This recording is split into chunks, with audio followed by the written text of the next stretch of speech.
अध्यात्म विश्वविज्ञान या हिंदी आणि अध्यात्म विज्ञान मराठी या दोन्ही चॅनल्सच्या सर्व दर्शकांना आणि आमच्या सर्व मित्रांना हार्दिक धन्यवाद आणि त्यांचं हार्दिक स्वागत करीत या अंकाला सुरुवात करूया।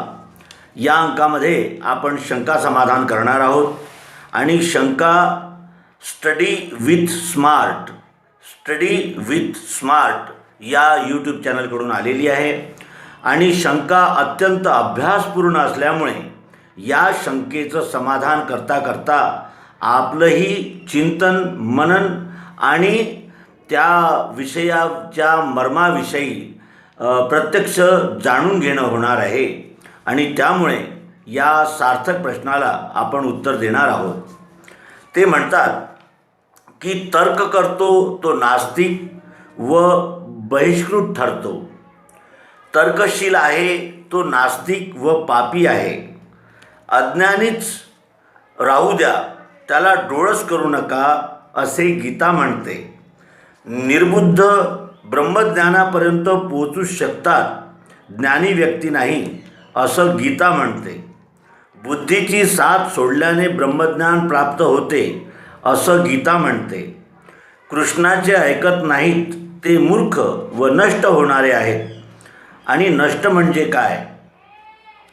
तर्कशील व्यक्तीचा शब्दानेही सन्मान करू नये असे आहे काय?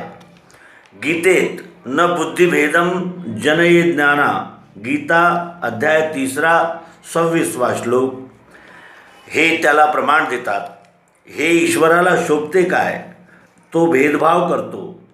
आणि नष्ट म्हणजे काय?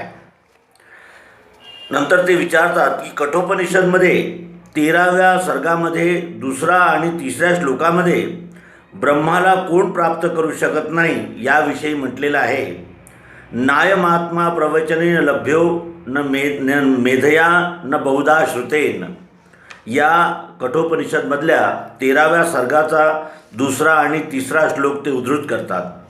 त्यानंतर ते म्हणतात की नैषा तर्केन मतिरापनया, म्हणजे हेही कठोपनिषदमधलं 1ल्या सर्गातला 2 म्हणजे अध्यायातला 9वा श्लोक ते उद्धृत करतात। आणि ते म्हणतात की विद्वान बुद्धिमान तर्कवादी ब्रह्मप्राप्तीस अयोग्य आहेत काय? आणि त्यानंतर ते गीतेचा 3ऱ्या अध्यायातला 32वा श्लोक अनुरुत करतात की मूर्ख नष्ट होतील असं या श्लोकामध्ये म्हटलेलं आहे। नंतर ते म्हणतात की नास्तिक व्यक्तीचा सामाजिक बहिष्कार केला पाहिजे असं मनुस्मृतीच्या 2ऱ्या अध्यायाच्या 11व्या श्लोकात म्हटलेलं आहे। आणि ते म्हणतात की नास्तिक्यम उपपातकम, मनुस्मृती याच्या 11व्या अध्यायाच्या 66व्या श्लोकात म्हणत आहेत की नास्तिक पापी आहेत। बौद्धिक आर्य धर्म वैदिक आर्य धर्म माणसाला बुद्धी स्वातंत्र्य देत नाही असा त्यांचा आक्षेप आहे।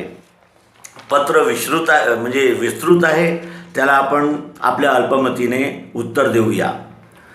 तर्क करतो तो नास्तिक व बहिष्कृत ठरतो असं नाही। तर्क ही ओळख आहे। तर्क जसं म्हणजे तहान लागली आहे आणि तो पाणी मागतो आहे, म्हणजे तहानही आहे आणि त्याला पाणी उपलब्ध आहे। तिथे काय आहे? जे पाहिजे त्याची आवश्यकताही आहे आणि जे पाहिजे ते मिळतही आहे, म्हणजे हा संयोग आहे। तर त्याप्रमाणे तर्क करतो तो नास्तिक नसतो। जो नास्तिक असतो तो तर्क करत नाही, कारण त्याच्या भूमिका तयार झालेल्या असतात। तर्क तोच करतो ज्याला जाणून घ्यायचं आहे, ज्याला जिज्ञासा आहे, जो जिज्ञासू आहे आणि शोधणारा आहे। शोधणारा व्यक्तीच तर्क करतो। यामध्ये 2 प्रकार असतात, तर्क आणि कुतर्क। कुतर्क करणाऱ्याचं कधीच समाधान होत नाही, कारण तो चेष्टेने आणि दुसऱ्या पक्षाला अपमानित करण्यासाठी तर्क करतो। पण जो तार्किक असतो तो सत्य घेण्याच्या जाणीवेने काहीतरी बोलत असतो आणि तो तर्क करत असतो। त्यामुळे तो बहिष्कृत ठरत नाही आणि तो नास्तिकही नाही। त्यानंतर ते म्हणतात की तर्कशील आहे तो नास्तिक व पापी। असं कसं म्हणता येईल? तर्क हा बुद्धीचा स्वभाव आहे आणि तर्क करतो याचा अर्थ त्याची प्रज्ञा जागृत आहे, त्याची बुद्धी तेजस्वी आहे आणि असा व्यक्तीच या अध्यात्म विज्ञानाला योग्य मानला जातो. कारण त्याच्या बुद्धीमध्ये स्पार्क आहे, तेजस्विता आहे, काहीतरी जाणून घेण्याची तळमळ आहे आणि असा व्यक्तीच सत्यापर्यंत जाऊ शकतो. त्यानंतर ते म्हणतात की अज्ञानीच राहू द्या, डोळस करू नका, असे गीता म्हणते. अज्ञानीच राहू द्या, डोळस करू नका हा त्यांनी केलेला विपर्यास आहे, तो आपण नंतर पाहूया. त्यानंतर ते म्हणतात की निर्बुद्ध ब्रह्मज्ञानापर्यंत पोचू शकतात ज्ञानी व्यक्ती नाही. हे ते उपहासाने म्हणू शकत असतील, पण त्यांचाही रोग त्या श्लोकाकरिता आहे ज्याचा आपण पुढे निरूपण करणार आहोत. बुद्धीची साथ सोडल्याने ब्रह्मज्ञान प्राप्त होते. बुद्धीची साथ सोडल्याने ब्रह्मज्ञान तर सोडाच, पण ब्रह्मज्ञानाची वाटसुद्धा दिसत नाही. कारण जर आपण बुद्धीची साथ सोडली तर मग आपल्यासाठी सर्व तयारच आहे. पंथ आहेत, मतं आहेत, दर्शनशास्त्र आहे, पूजा पद्धती आहे, उपासना आहेत आणि अनेक प्रकारच्या अंधश्रद्धा आहेत, अनेक प्रकारची दालनउघडी आहेत. कुणासाठी? जे बुद्धीची साथ सोडतात त्यांच्यासाठी. बुद्धीची साथ सोडल्याने ब्रह्मज्ञान कधीच मिळत नाही. कारण श्रद्धेसोबत तुम्हाला प्रखर बुद्धीचा आश्रय घ्यावा लागतो. कारण अध्यात्म विज्ञान हे जाणून घेण्याचं शास्त्र आहे, मानण्याचं नाही. त्यामुळे ह्याही त्यांचा आपण म्हणजे जो आक्षेप आहे त्याचाही विचार पुढे करू. कृष्णाचे ऐकत नाहीत ते मूर्ख व नष्ट होणारे आहेत, असं गीतेमध्ये म्हटलं आहे. आणि ते विचारतात नष्ट म्हणजे काय, त्याचंही आपण यथामती त्या श्लोकांच्या निरूपणामध्ये उत्तर देऊया. तर्कशील व्यक्तीचा शब्दानेही सन्मान करू नये. तर्कशील व्यक्तीचा सन्मान कोण करील? जो त्या तर्कामागे असलेला तळमळ, त्या तर्कामागे असलेला जो जिव्हाळा आहे, त्या तर्कामागे असलेली जी तेजस्वी बुद्धिमत्ता आहे, हे ज्याला कळते तो तर्कशील व्यक्तीचा सन्मान करणार नाही का? गीतेमध्ये न बुद्धी भेदम जनये ज्ञाना असं 3ऱ्या अध्यायाच्या 26व्या श्लोकात म्हटलं आहे. तर हे ईश्वराला शोभते काय याचाही आपण विचार करूया. आणि त्यांचं म्हणणं आहे की हा ईश्वर जो आहे तो भेदभाव करतो, याचाही आपण मागोवा घेणार आहोत. मित्रांनो, आपण स्टडी विथ स्मार्ट या यूट्यूब चॅनलकडून आलेल्या प्रश्नांचा मागोवा घेत आहोत.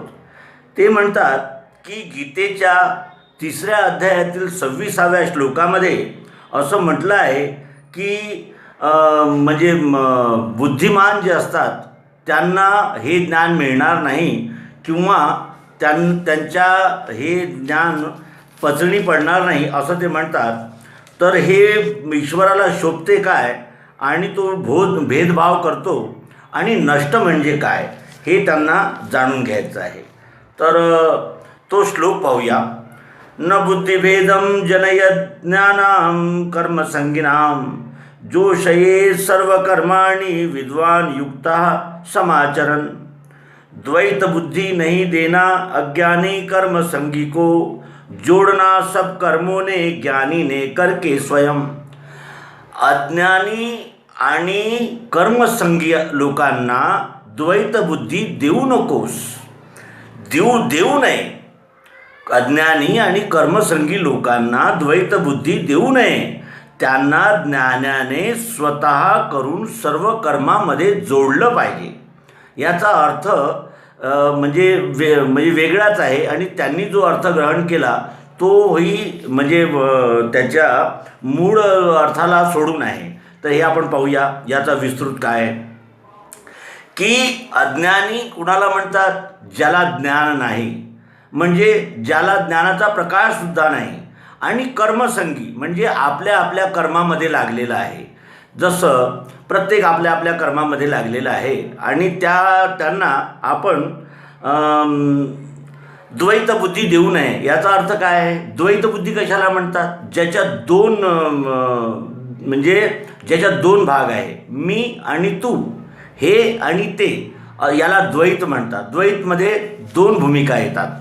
तर अशा दोन भूमिकांमध्ये त्या अज्ञानी आणि कर्मसंगी लोकांना फसवू नये. म्हणजे याचा अर्थ असा की जर आपण म्हणजे जसं गृहस्थी आहोत, एक उदाहरणार्थ पाहूया, तर त्याला हे सांगणं की बुवा घरदारामध्ये राहून तर परमार्थ होऊच शकत नाही, तुला हे सोडून जंगलामध्ये जावं लागेल. किंवा एखादा जर एखाद्या कार्यामध्ये लागलेला आहे तर त्याला हे सांगणं की या कार्यामध्ये तू रत राहून किंवा हेच कार्य करत असताना तुला अध्यात्माची प्राप्ती होऊ शकत नाही, ईश्वराची जाणीव होऊ शकत नाही. त्याला त्याच्या कामापासून विचलित करून त्याला द्वैत बुद्धी द्यायची. म्हणजे हे योग्य नाही, ते योग्य आहे, ते योग्य नाही, हे योग्य आहे, याप्रमाणे त्याला सांगून त्याच्या बुद्धीमध्ये भेद निर्माण करायचा आहे. असं ज्ञानांनी करू नये. त्या ज्ञानाने सर्व कर्मामध्ये प्रत्यक्ष करून जोडलं पाहिजे. म्हणजे ज्ञानाने प्रत्यक्ष करून दाखवून त्या कर्मामध्ये जोडलं पाहिजे. कारण या जगामध्ये फक्त दृष्टिकोनाचाच फरक आहे. तेच कर्म अज्ञानी करतात, तेच कर्म ज्ञानी करतात. फक्त त्यांच्या कर्म करण्याचा उद्देश वेगळा असतो. अध्यात्मामध्ये कर्म सोडायचंच नसतं अजिबात. जे कर्म आपण करत आहोत त्यातच आपल्याला म्हणजे सार्थक आणि सिद्धता प्राप्त होऊ शकते. फक्त त्याच्या उद्देशात फरक असतो. अज्ञानी कशासाठी कर्म करतो? स्वार्थासाठी, स्वतःसाठी. म्हणजे व्यष्टी अहंकाराला तृप्त करण्यासाठी अज्ञानी मनुष्य कर्म करतात. आणि तेच कर्म ज्ञानी मनुष्य कशासाठी करतो? विश्वसेवेसाठी करतो. म्हणजे हा विश्वच परमात्मा आहे हे जाणून तो ज्ञानी कर्म करतो आणि अज्ञानी स्वतःसाठी करतो. कर्मामध्ये भेद नाही आहे, फक्त त्याच्या दृष्टिकोनामध्ये भेद आहे. आणि ज्ञानाने स्वतः करून म्हणजे स्वतः कर्म करून त्या कर्मामध्ये अज्ञानी कर्मसंगी लोकांना जोडलं पाहिजे. त्याचा बुद्धिभेद करू नये असं या ठिकाणी भगवान श्रीकृष्णजी अर्जुनाला सांगतात. असं का म्हणतात ते? द्वैतबुद्धी का देऊ नये? कारण द्वैतबुद्धी दिली की मनामध्ये संशयभ्रम निर्माण झाले. की जसं म्हणजे वेगवेगळ्या ठिकाणी सांगितलेलं आहे की जो संन्यासी आहे त्यांनी अग्नीला स्पर्श करू नये, त्यानं अग्नीला वर्ज्य मानावं आणि घरदार बायका पोरं सर्व सोडून जंगलामध्ये जावं, असं बहुतांश धर्मग्रंथामध्ये असं म्हटलेलं आहे. पण या ठिकाणी त्याला छेद दिलेला आहे त्या बोलण्याला. आणि भगवान श्रीकृष्ण स्वतः इथे सांगतात आहे की अज्ञानी कर्मसंगी लोकांना द्वैतबुद्धी देऊ नये. ज्ञानी लोकांनी स्वतः कर्म करून सर्व कर्मामध्ये त्याला जोडलं पाहिजे. हे जेवढेही काही कर्म आहेत ते विश्वरूप परमात्म्यामध्येच आहेत. विश्वरूप परमात्म्याकरिताच करणं म्हणजे त्या अध्यात्माचं लक्ष प्राप्त करणं आहे. त्याला द्वैतबुद्धी देऊ नये असा याचा अर्थ आहे. आणि त्याचा विपरीत अर्थ त्यांनी शोधला की हे ईश्वराला शोभते काय? द्वैतबुद्धी द्वैतबुद्धी द्यावी असं म्हटलं नाही आहे. अज्ञानी कर्मसंगी लोकांना द्वैतबुद्धी देऊ नये असं म्हटलं आहे. करिता त्यांना प्रार्थना आहे की त्यांनी या 3ऱ्या अध्यायाच्या 26व्या श्लोकाचा पुन्हा म्हणजे विचारपूर्वक ज्याला म्हणतात अर्थ पाहावा आणि त्यांनी तशी प्रतिक्रिया अवश्य द्यावी. याचा वास्तविक अर्थ आहे द्वैतबुद्धी अज्ञानी कर्मसंगी लोकांना देऊ नये. ज्ञानाने स्वतः सर्व कर्मामध्ये स्वतः करून त्यांना त्या कर्मामध्ये म्हणजे प्रोहक केलं पाहिजे, प्रोत्साहित केलं पाहिजे. कारण कर्मामध्ये कोणताच फरक नसतो, केवळ त्याच्या उद्दिष्टामध्ये फरक असतो. आणि दुसरा त्यांनी प्रश्न विचारला आहे की कठोपनिषदामध्ये 3ऱ्या अध्यायाच्या 2ऱ्या सर्गाच्या 3ऱ्या श्लोकामध्ये म्हटलेलं आहे की ब्रह्माला कोण प्राप्त करू शकत नाही याविषयी. नायमात्मा प्रवचने लभ्यो न मेघया न बहुधा श्रुतेन. याचा अर्थ काय आहे? नायमात्मा प्रवचने लभ्यो, हा आत्मा प्रवचनांनी प्राप्त होऊ शकत नाही. न मेधया न बहुधा श्रुतेन, न बुद्धीने प्राप्त होतो न पुष्कळ ऐकल्यानं प्राप्त होतो. इथे याचा स्पष्ट अर्थ असा आहे नायमात्मा प्रवचनेन लभ्यो न मेधया न बहुधा श्रुतेन. पुष्कळ प्रवचन ऐकल्यानं आत्मा प्राप्त होत नाही. आत्मतत्वाची प्राप्ती पुष्कळ प्रवचन ऐकल्यानंही होत नाही. कारण ते शब्दजाळ असतं, शब्दाचं अरण्य असतं. शब्दातून शब्द, शब्दातून शब्द असे शब्दाचे अखंड आवर्त निघत असतात आणि त्या शब्दजाळामध्ये मग बुद्धी भ्रमित होते. कारण एका शब्दाच्या व्याख्येसाठी अनंत शब्द गोळा होतात आणि त्या अनंत शब्दामधून वेगवेगळे ध्वनितार्थ निघतात आणि त्या ध्वनितार्थामध्ये आपण म्हणजे बुचकाळ्यात पडतो आणि आपला मार्ग सोडून देतो. त्याप्रमाणे नायमात्मा प्रवचनेन लभ्यो न मेधया न बहुधा श्रुतेन. न मेधया, मेधा म्हणजे बुद्धी. न बुद्धी म्हणजे ज्यांची बुद्धी तल्लक आहे त्यांनाही मिळत नाही. कारण इथे कोणत्या बुद्धीची गरज आहे? सात्विक बुद्धीची गरज आहे. बुद्धी 3 प्रकारची असते, ही आपण यापूर्वी पाहिलेलं आहे. बुद्धी सात्विक, राजस आणि तामस या 3 प्रकारची असते. तर राजस बुद्धी आहे आणि ज्याला म्हणतात की जागृत आहे तर उपयोगाची नाही. तामसी आहे आणि जागृत आहे तरी उपयोगाची नाही. इथे लभ्यो न मेधया म्हणजे ज्याची बुद्धी बुद्धिमान आहे त्यालाही मिळत नाही. कारण बहुधा बुद्धी ही कामामध्ये फसलेली असते. कामामध्ये म्हणजे निरनिराळ्या वासनांमध्ये बुद्धी फसलेली असते. अशा बुद्धीनेही विश्वरूप परमात्म्याची आत्म्याची प्राप्ती शक्य नाही, असं या कठोपनिषदमधल्या 3ऱ्या अध्यायाच्या 2ऱ्या सर्गातल्या 3ऱ्या श्लोकाचा अर्थ आहे. आणि बहुधा श्रुतेन, पुष्कळ ऐकल्यानेही आत्म्याचा अनुभव होत नाही. पुष्कळ ऐकल्यानं अनुभव होत नाही आत्म्याचा, याचा काय तात्पर्य आहे? पुष्कळ ऐकला आपण आणि त्याच्यामध्ये जे आपण ऐकतो त्याच्यामध्ये विविध प्रकारच्या म्हणजे कल्पना, मानिंदी किंवा अंधश्रद्धा किंवा एखादा कर्मकांड, उपासना पद्धती यांचा समावेश होऊन जातो पुष्कळ ऐकल्यामुळे. आणि आजही आपण ऐकतोच. वस्तुतः आत्मा हा समजायला अत्यंत सोपा आहे. सर्वांग योग युक्तीमध्ये आपण पाहतो की केवळ 8-10 पानांच्या 8-10 म्हणजे अध्यायामध्ये श्री मायानंद चैतन्यजींनी या विश्वरूप परमात्म्याची यथार्थ प्रत्यक्ष प्रायोगिक ओळख या विश्वरूप परमात्म्याची करून दिलेली आहे. आणि हे सांगण्यासाठी 4 वेद, 18 पुराण, 6 शास्त्र, अनेक प्रकारचे आरण्यके, उपनिषद म्हणजे यांचं हे जाळ निर्माण झालं आहे. ते हे या जाळ्याच्या ऐकल्यानेही तुला त्या आत्म्याचा लाभ होणार नाही, असं या श्लोकाचा अर्थ आहे. आणि कठोपनिषदमधल्या पहिल्या अध्यायातल्या 2ऱ्या सर्गातला 9वा श्लोक ते अनुधृत करतात की नैषा तर्केन मत्तिरापनेया. हा आत्मा तर्काने प्राप्त होत नाही. तर या ठिकाणी तर्क करूच नये असा याचा अर्थ नाही आहे. तर्क करणारा जर आपल्या म्हणजे मंतव्यासाठी किंवा आपल्या लक्ष्याकरिता जागृत असेल आणि त्या दिशेनेच जर त्याचे तर्क होत असतील तर तो प्राप्त करू शकतो. पण मत्तिरापनेया, जिकडे जिकडे मती धावेल तिकडे तिकडे जर त्याचा तर्क धावत गेला तर त्यालाही म्हणजे या आत्म्याचा अनुभव येणार नाही. विद्वान, बुद्धिमान, तर्कवादी ब्रह्मप्राप्तीस अयोग्य आहेत का असं जे म्हणतात तर तसा त्याचा अर्थ नाही आहे. विद्वान म्हणजे म्हणजे पुस्तकी ज्ञानांचा जाणकार किंवा पुष्कळ ज्यानं जाणून घेतला म्हणजे लक्षात ठेवलेला आहे माहिती, तो त्याला म्हणतात विद्वान. बुद्धिमान म्हणजे ज्याच्याकडे बुद्धी आहे.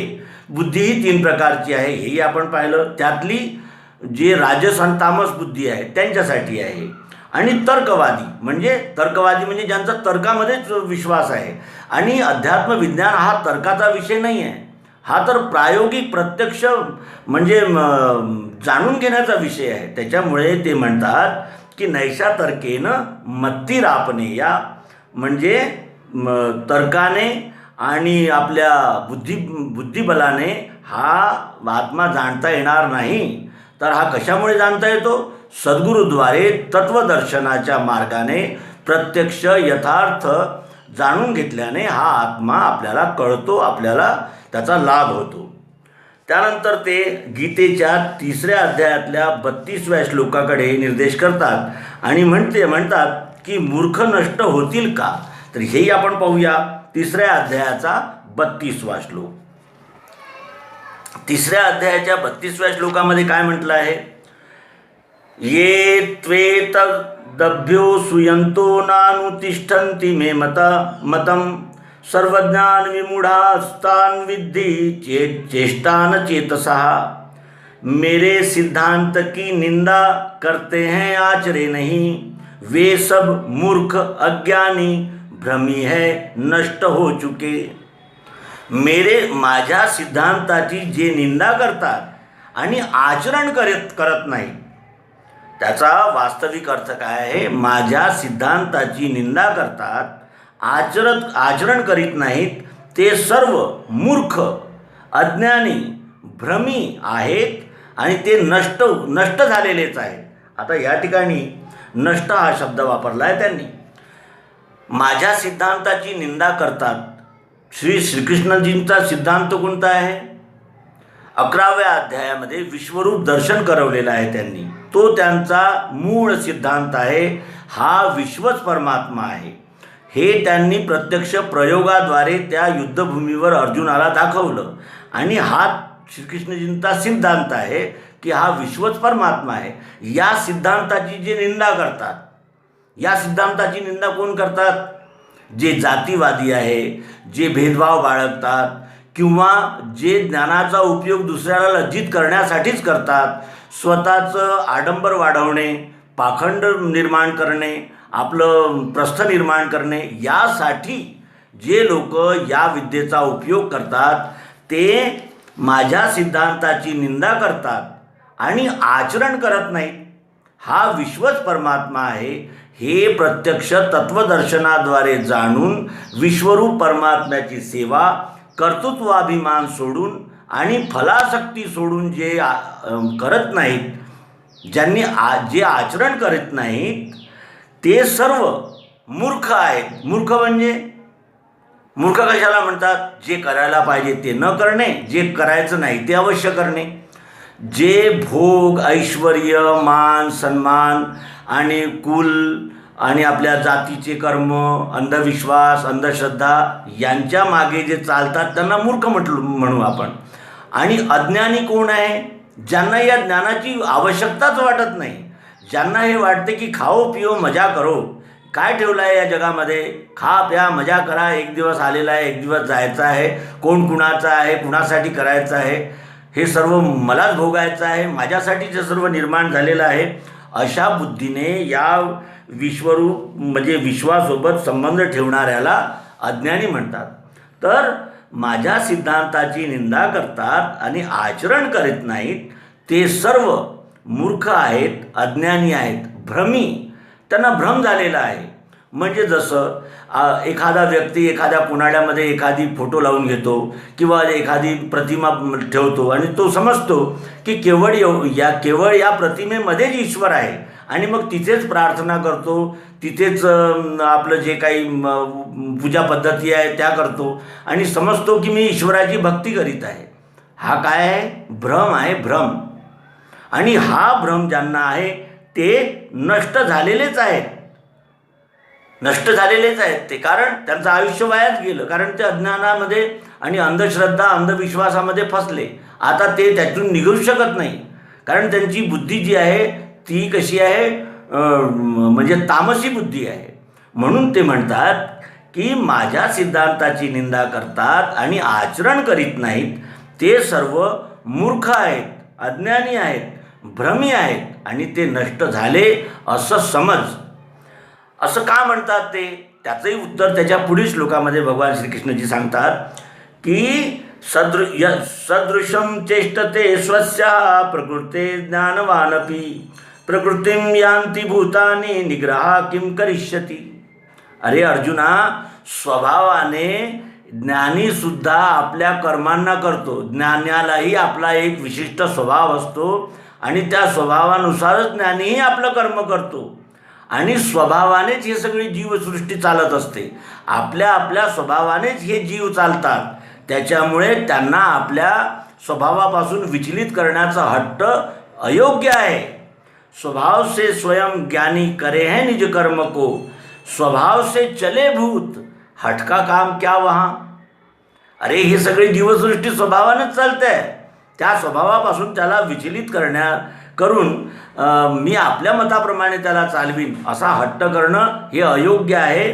आणि तिथे हट्टाचं काय काम आहे असं भगवान श्रीकृष्णजी 3ऱ्या अध्यायाच्या 33व्या श्लोकात सांगतात. त्याच्या प्रकाशामध्ये जर या श्लोकाकडे आपण पाहिलं तर ते काय म्हणतात, माझ्या सिद्धांताची निंदा करतात, आचरण करीत नाहीत, ते सर्व मूर्ख आहेत, अज्ञानी आहेत, भ्रमी आहेत, नष्ट झालेले समज, असा त्याचा अर्थ आहे. आणि त्यानंतर त्यांनी जो हे केला आहे, त्यांनी म्हटलेलं आहे की न बुद्धिभेदम जनयती झालं आहे. त्यानंतर ते म्हणतात की नैशा तर्केनंही झालेलं आहे. त्याचे उत्तर आपण दिलेलं आहे. 3ऱ्या अध्यायाचा 32वा श्लोक म्हणतात तोही झालेला आहे, त्यांचा उत्तर दिलेला आपण. त्यानंतर मनुस्मृतीचा त्यांनी उल्लेख केलेला आहे.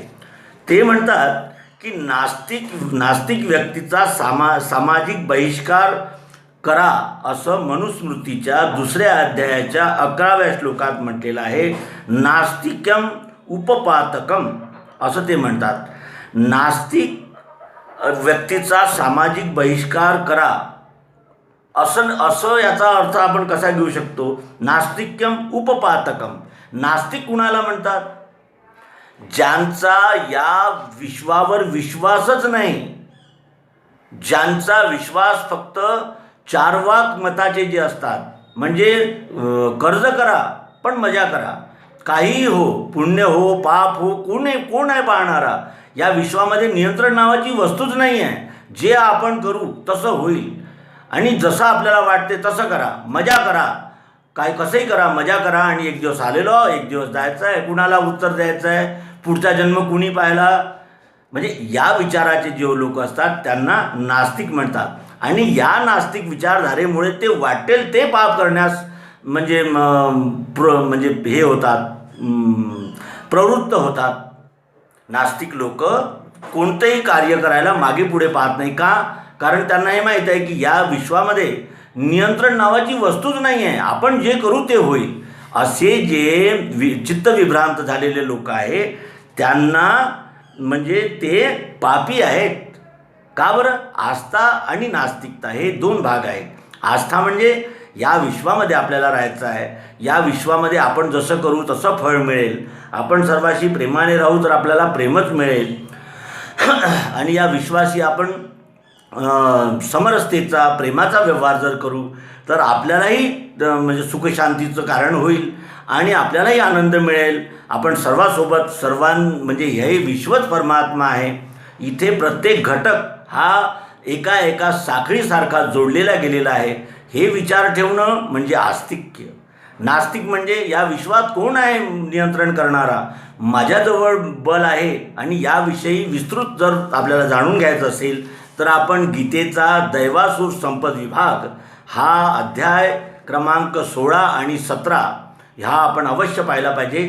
त्याच्यामध्ये नास्तिक लोकांविषयी विस्ताराने सांगितलेलं आहे.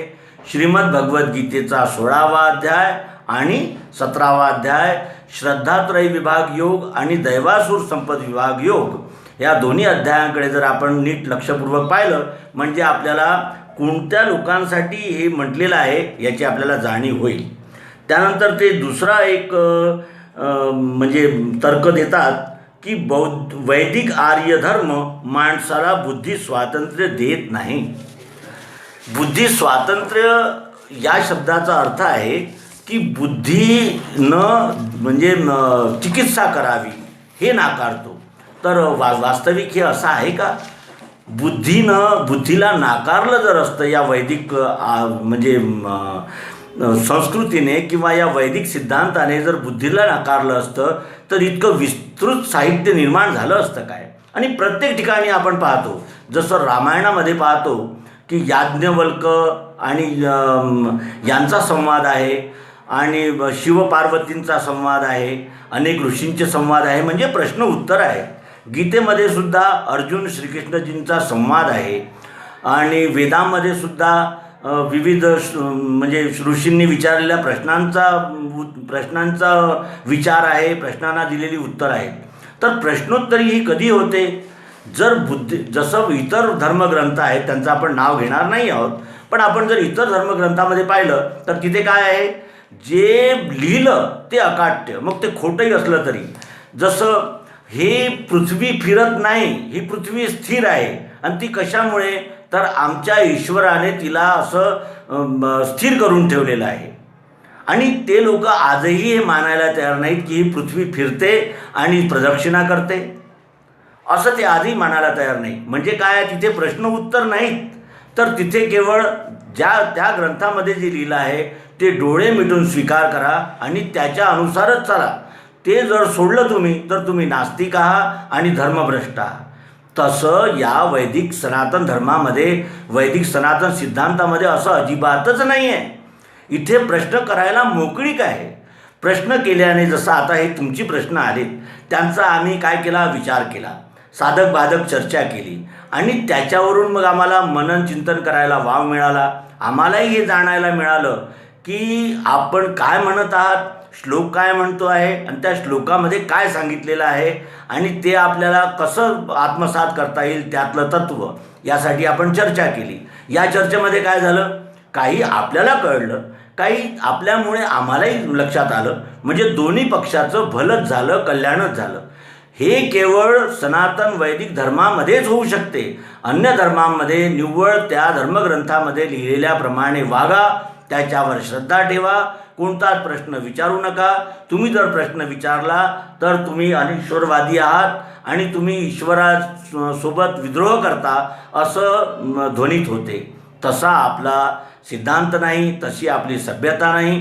आणि हा वैदिक सिद्धांत, हा जो सनातन सिद्धांत आहे, हा केवळ जाणणाऱ्यांकरिताच आहे. हा मांडण्याचा याच्यात काहीच भाग नाही. आणि हेही सुद्धा आपल्याला लक्षात आलंच असेल की इथे मांडण्याचं काहीच नाही आहे, इथे केवळ जाणण्याचं आहे. आता आपण आणखी एक श्लोक गीतेचा पाहूया. गीतेच्या या श्लोकामध्ये भगवान श्रीकृष्णजी 11वा अध्याय विश्वरूप दर्शन या संज्ञेने निर्देश केलेल्या या 11व्या अध्यायाचा आपण 53वा श्लोक पाहूया. नाहं वैदेर्न तपसा न दानेन न चेज्जया शक्य एवं विधो द्रष्टुम दृष्टवानसी मा यथा. काय अर्थ आहे याचा? वेदों से, तप करने से, दान से, अन्य रीति से अशक्य देखना है ये, जैसे तूने लखा मुझे. वेदांनी तप केल्याने, दान केल्याने किंवा अन्य कोणत्याही रीतीने मला जसं तू पाहिलंस तसं पाहणं अशक्य आहे, असं श्रीकृष्णजी म्हणतात. म्हणजे वेदांच्या आचरणा, म्हणजे वेदांच्या म्हणजे अनुगमनानेही मला पाहता येणार नाही. वेदामध्ये तर सर्वम खल्विदम ब्रह्म आणि तत्वमसी हे उच्चार आहेत, त्या वेदांचे महावाक्य आहेत. पण श्रीकृष्णजी इथे काय म्हणतात की वेदांनीही तुला हे कळणार नाही. आश्चर्य आहे ना, वेदांनीही कळणार नाही. का? कारण तिथे शब्द आहेत आणि अध्यात्म विज्ञानामध्ये प्रत्यक्ष प्रयोग आहे, तत्वदर्शन आहे, तत्वचिंतन नाही, तत्वदर्शन आहे. प्रत्यक्ष प्रायोगिक पद्धतीने ते सत्य उलगडून दाखवलेलं आहे प्रयोगाद्वारे. म्हणून इथे काय म्हणतात की वेदांनी आणि तप केल्याने. किती प्रकारचे तप आहेत? जपयज्ञ आहे, तपयज्ञ आहे, हठयोग आहेत, अनेक प्रकारचे तप आहे. कुणी हिमालयामध्ये जातो, कुणी गिरिकंदरामध्ये जातो, कुणी कुठे कुठे जातात आणि निरनिराळ्या पद्धतीच्या उपासना करतात आणि ध्यान योग आदी पद्धतीने ते असं म्हणतात की आम्ही तप करतो आहोत. पण इथे भगवान श्रीकृष्णजी म्हणतात की तप केल्यानेही हे मिळणार नाही. अध्यात्म विज्ञान हे तप केल्यानेही मिळत नाही, दानाने सुद्धा मिळत नाही, दानाने सुद्धा मिळत नाही आणि अन्य रीतीने म्हणजे या प्रकारच्या अन्य पद्धती आहेत त्यानेही मिळत नाही. अशक्य पाहणे आहे. या सर्व पद्धतीने हे अशक्य पाहणे आहे. जसं तुने मला पाहिलं तसं पाहणं अशक्य आहे या सर्व म्हणजे उपक्रमामुळेही. असं का म्हणतात? कारण इथे प्रत्यक्षदर्शी सद्गुरू पाहिजे आणि त्या सिद्धांताला जाणण्यासाठी उत्सुक, जिज्ञासू, मुमुक्षू शिष्य पाहिजे जो उत्सुक आहे. आणि देणारा सद्गुरू पाहिजे तत्वदर्शी, ज्याने तत्वाचं दर्शन केलं, तत्वाविषयी ज्याने जाणून घेतलं आहे तो सद्गुरू. आणि जाणण्यास उत्सुक असा शिष्य जर असेल तरच हे मिळेल. वेदाने, तप केल्याने, दान केल्याने आणि अन्न पद्धतीने सुद्धा हे जे तू मला पाहिलंस म्हणजे विश्वरूप परमात्म्याचं प्रत्यक्ष यथार्थ दर्शन तू केलं ते पाहणं अशक्य आहे अर्जुना. हे भगवान श्रीकृष्णजी 11व्या अध्यायाच्या 53व्या श्लोकात म्हणतात. या सर्व विवेचनावरून आपल्या लक्षात आलं असेल की अध्यात्म विज्ञान हे हा जाणण्याचा विषय आहे आणि तार्किक बुद्धिमानांचाच इथे प्रवेश आहे. आणि तार्किक आणि बुद्धिमान लोकांना या अध्यात्म विज्ञानामध्ये एक आव्हान आहे की त्यांनी अवश्य अध्यात्म विज्ञानाचा अभ्यास करावा आणि स्वतःसहित सर्व जे काही चराचरामध्ये दिसत आहे तो सर्व विश्वरूप परमात्म्याचंच दृश्य आहे. हा विश्वरूप परमात्माच आहे हे जाणून त्या विश्वरूप परमात्म्याची कर्मफलासक्ती आणि कर्माभिमान सोडून सेवा करणं हेच अंतिम लक्ष या नरजन्माचं आहे. आणि हे जाणून मग तो जीव शांतीला आणि समाधानाला प्राप्त होतो. हे निवेदन करत या ठिकाणी आपण शंका समाधानाच्या सत्राला समापन करूया. श्री स्टडी विथ स्मार्ट या यूट्यूब चॅनलचे आपण अत्यंत आभारी आहोत की त्यांनी या प्रश्नमंजुषेमधून आमच्या चिंतनाला, मननाला गती दिली आणि आम्हाला या निमित्ताने त्या विषयांचं चिंतन करण्याचा एक अवसर, एक मौका दिला. याबद्दल आपलेही हार्दिक धन्यवाद. आपणा सर्वांचं कॉमेंट बॉक्समध्ये हार्दिक स्वागत आहे. नर्मदे हर, सद्गुरू भगवान की जय, विश्वरूप परमात्मा की जय.